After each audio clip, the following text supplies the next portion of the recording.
Myanmar's ousted leader Aung San Suu Kyi appeared to be in good health at a court hearing via video conferencing earlier today, having not been seen in public since her detention a month ago. Ms. Suu Kyi's lawyer told Reuters that an additional charge was also added during the hearing from the country's colonial-era penal code, which prohibits publishing information that may cause fear or alarm.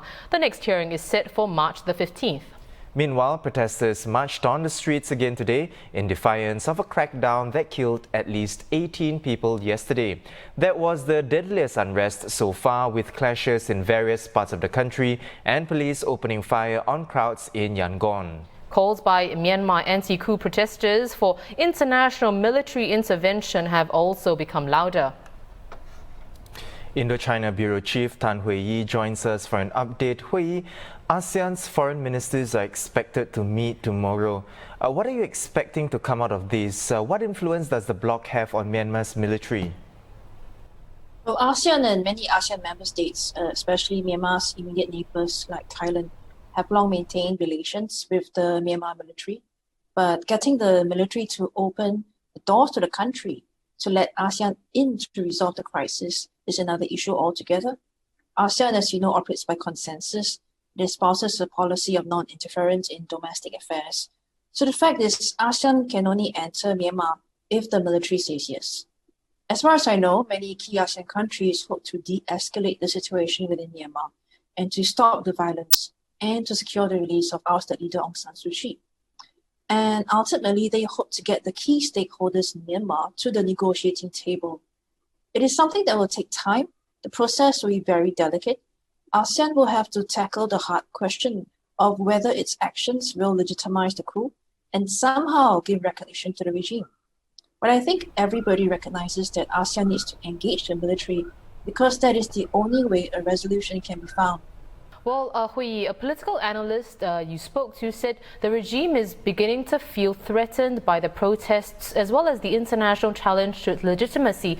And, quote, he said the violent crackdown as it happened on Sunday could be a sign of its vulnerability. So, Hui, can we expect then that in the days to come, the military will retaliate to the protests with further violence?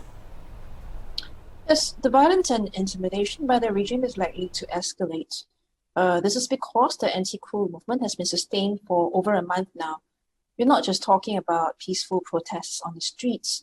We are also talking about a growing civil disobedience movement, civil servants and banking staff going on strike. The railway network is down. Many banks are closed. Those banks which are open have put limits on cash withdrawals. And Myanmar, as you know, is still largely a cash-based economy.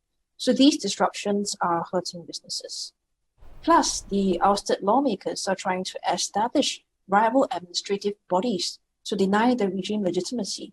One envoy of the ousted lawmakers, Dr. Sasa, told me last week that he would be reaching out to US and British lawmakers to spread his message.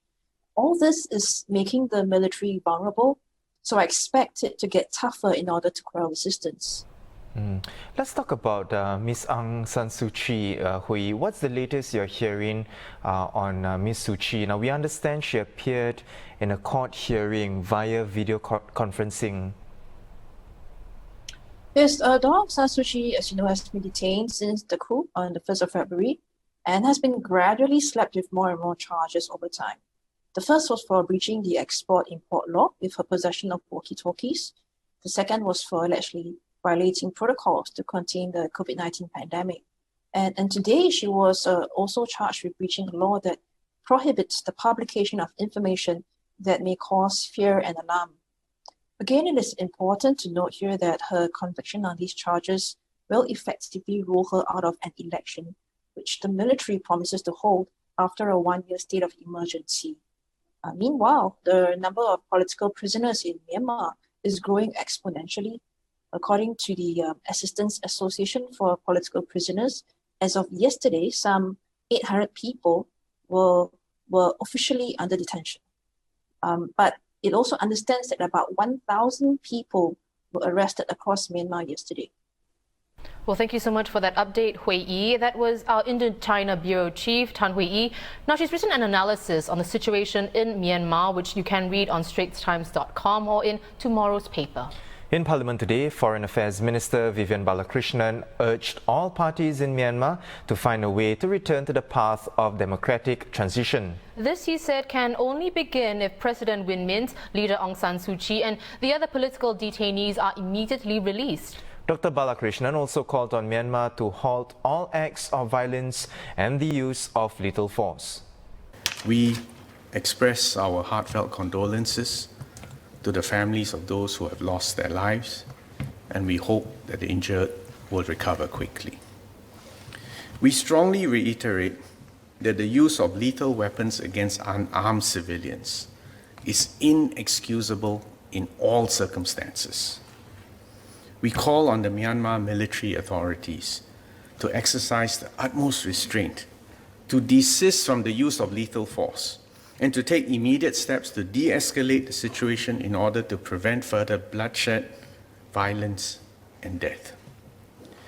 Prolonged instability in Myanmar will have serious consequences for Myanmar, for ASEAN, and across our region. We therefore call on all parties in Myanmar to engage in discussions and to negotiate in good faith to pursue long-term, peaceful political solutions for them to achieve national reconciliation, including a path to find a way to get back to the path of democratic transition.